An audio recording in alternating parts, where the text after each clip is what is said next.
You guys, social media reactions there, Tone. You're not going to get me worked into a shoot. I got you into a shoot, and I ain't going to go the other way. Talking about the ones brought to you by Scheiben Jewelers, Cleveland's premier jewelry store. You can't just say Thank you very much. Reaction. You did. Thank you very definitely much. got me worked. Yeah. I'll give you that. I just can't imagine. I mean, you're definitely Xavier wrong. But no, I know I'm right. I think it's one of the silliest points you ever made, considering that Will Howard, and I pray they bring this up on the afternoon show. Please, guys, I'm begging you, because this is one of the dumbest things you've ever said, is that Will Howard, 2 weeks later, goes out there and says, yeah, they came out with their shirts off in Tennessee, then immediately put them back on, and they made a big deal about how they were more built for the weather, and now you're going, I don't know, it gets snowy and cold. It just sounds like you're making an excuse. And you and Xavier Pease talking about leaving the grass long. I can't. Which Notre Dame famously did. And then they lost. Sure, but it might have helped them. It sent you a whole article about it. Charlie Weiss said, I don't need to read it. Do not mow the grass. I got the article. Charlie Weiss, you mean famous Notre Dame failure said that? Because that's failure. Super Bowl champion Charlie Weiss? Super Bowl assistant coach, because I think the head coach, Bill Belichick, would look at this and go, wait a minute, we're gonna prepare all week. We got these players. They're going to fight their asses off and get ready for this thing all week. And I have to give credit then to the grounds crew instead of my players. I just can't believe a football guy. The grounds crew can do a good job. I am stunned. A football guy doesn't understand. Because it's football, and that's a dumb thing to say. That weather impacts football games. Weather does impact football games. And that's why Michigan fans are praying for the weather to be bad, and Ohio State fans are praying for it to be 75 and sunny. If you're that much better and you don't, if you're that much better and you're that much more prepared and you're that much smarter, no. Okay. Bad weather ain't gonna get you. So I think it has been an equalizer in this rivalry the last 5 years. That great Browns win in 30 below weather against the New Orleans Saints at playing a dome. Oh, wait, they lost. And we were mad at Kevin Stefanski for throwing the ball 87,000 times. Doug Lesmerises joins us right now. The Bill and Doug Show. Bill and Doug on Ohio State football on Substack. Did you hear any of this before we brought you on? Feels like my parents are fighting. Don't do this. No, I'm going to continue to do it. To each other. It sounds like what fun is that? It sounds like my parents fighting, and then my Cocker Spaniel used to sit in my bed with me, and I used to pet Jake and go, "It's going to be all right. This is going to work out. This is all going to be all right." Doug Lesmerises bringing up childhood trauma here on the Fan on a morning right before Thanksgiving. Well, do you believe that? So Lima, just I don't want to put words in your mouth, but it basically sounds like Lima's already coming up with an excuse for Ohio State to lose to Michigan on Saturday. My whole point, Doug, was that this is how the college football playoff is so vastly different from the NFL. In the NFL, you have to build a team that can win independent of the weather.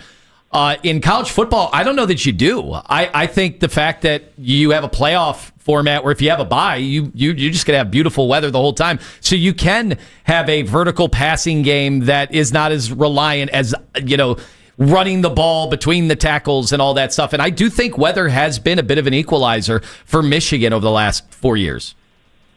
So I think two things here. I often have thought with Ohio State that, and Ryan Day's agreed with this, that in the 4-team area kind of maybe had one team for the regular season and another for the playoff, because the issue was you had to get there, right? So if you were only a vertical passing game that was waiting for indoors and beautiful weather, there was a chance that one loss could trip you up and you wouldn't even have a chance to experience that, right? But now with the 12-team playoff, you don't have to be perfect and you have more room for error. And so I think your point of maybe if you just plan for that, that makes a little more sense. But here's the thing I think is different about this year for Ohio State. I think the weather has a chance to be very similar to 2021 when it was snowing in Ann Arbor, and that's what the projection is. But what won that game in 2021 was the best defense, was Aiden Hutchinson and David Ojabo, and a dominant defense. And the team that has that this year is Ohio State. And so I think the thing that is different about this, we're not talking about the run game and that kind of thing a lot with the weather. I think a great defense in the weather can really matter. And Ohio State has not had the best defense in this game the past couple of years, and they definitely have it this year. And so I think the weather is less of a factor in this game. Is Doug Lesmerises joining us on the show? Is Carnell Tate and Jeremiah Smith going to play on Saturday? I don't know. Jeremiah Smith, it feels like what he said, the way Ryan Day's talking about it, my guess is I am anticipating that Jeremiah Smith will play, but I'm not sure about Carnell Tate. And we're not going to know for sure until Saturday, and I wouldn't be surprised if part of it is they're questionable and you try to go through warm-ups. But my guess only, Smith, yes, Tate, maybe. Well, how does that impact, this game? Because obviously, like you just said, now we have a lengthy playoff run. So part of you thinks, hey, this game isn't the end all anymore.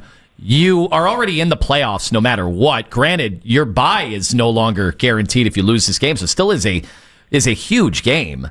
But you don't also want guys re-aggravating injuries or getting worse when you have so much football left to play if they're realistically going to try to go back-to-back. So what do you do if you're Ryan Day? Yeah, I mean, I think you can't, they're not going to play it super safe and just be like, well, it doesn't really matter. Everything's still out there. It's the Michigan game. So that really matters. So they want their guys there. So I don't think we are in an area yet, and I hope we never get there. I don't think we will, where you're not that worried about the Michigan game and you're only thinking about the playoff run, and so you're being, overly cautious with stuff.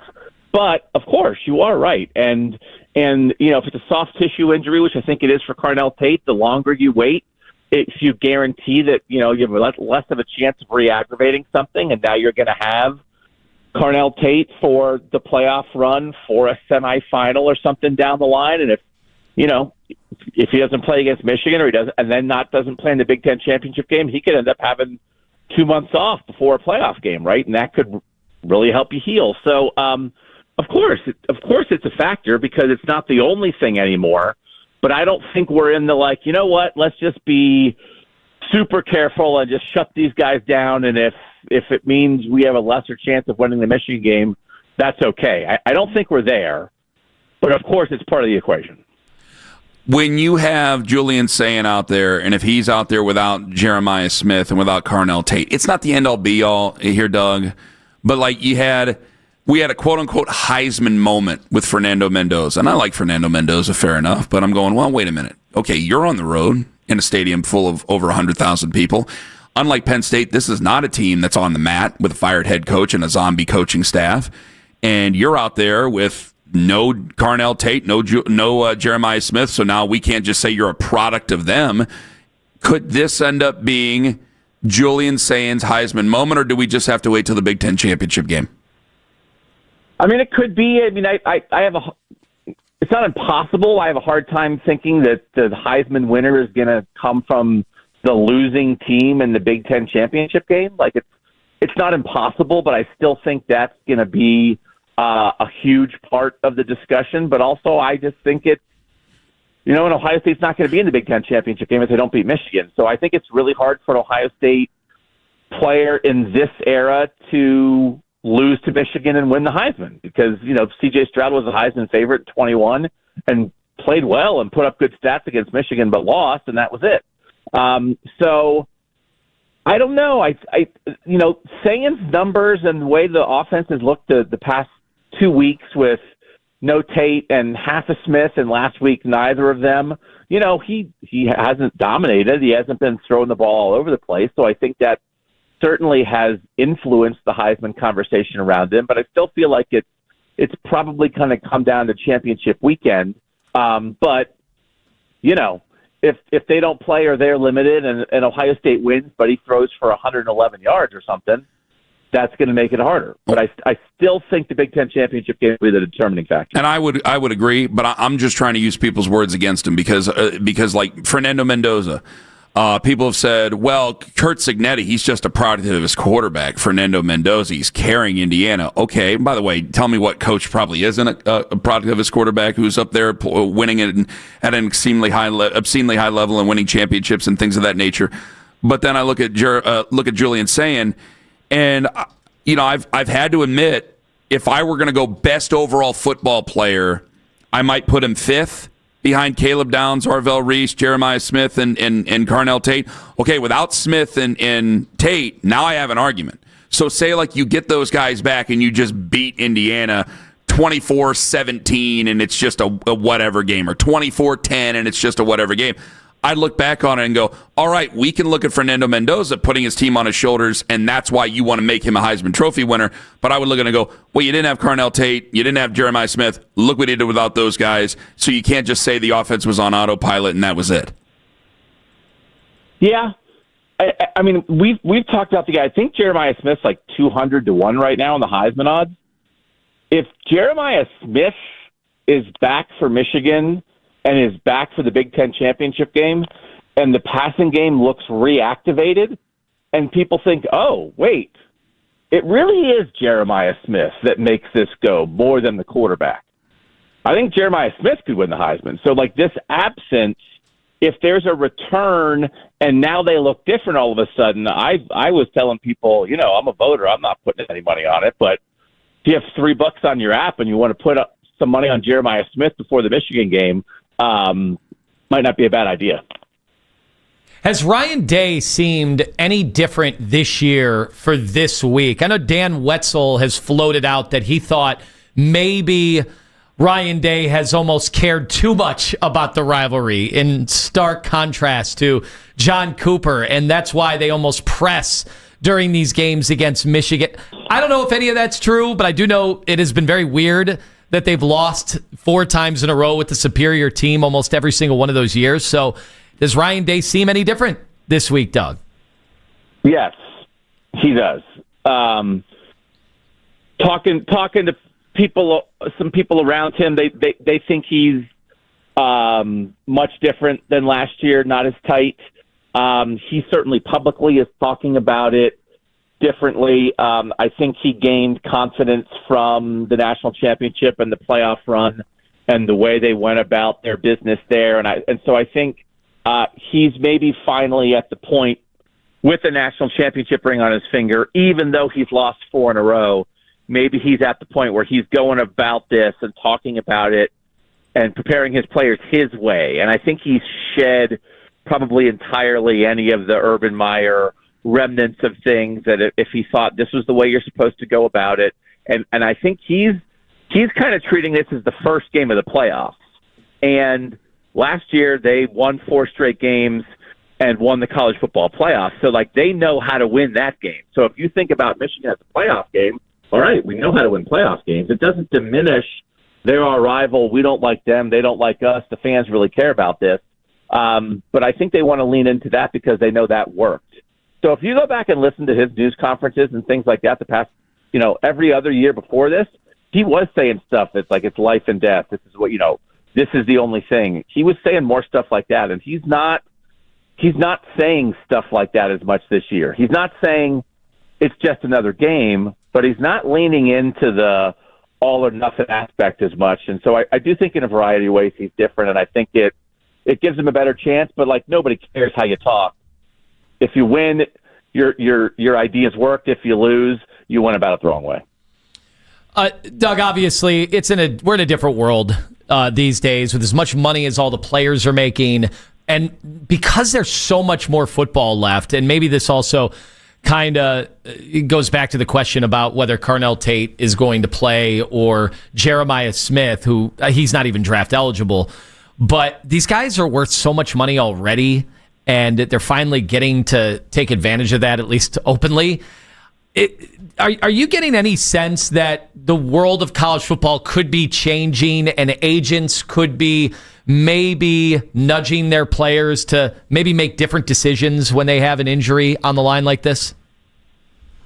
I mean, I think it's already happening, right? I mean, just the fact that they have the agents, that they have those other people that they can and do consult with and are looking out for their interests first, as opposed to in the past, they didn't typically have those people to even have discussions with. So, yeah, I mean, it's already changed. It's already changed. Now, the thing that I don't have, the idea of, so they're getting paid now.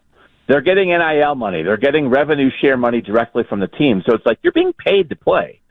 So, like, if you decide that, like, I'm just going to sit out, I don't know how that affects, like, hey, like, you're being paid to do a thing. Like, you're supposed to play this game, and it's not NFL money, but it's a lot of money, right? So I don't think we're in the area of, like, guys sitting out for no reason, but certainly all the conversations have changed from what it used to be in the past, when basically, the trainer said, "Could you play or not?" And your coach yelled at you and said, "We need you. You got to play," and then you played, right? So,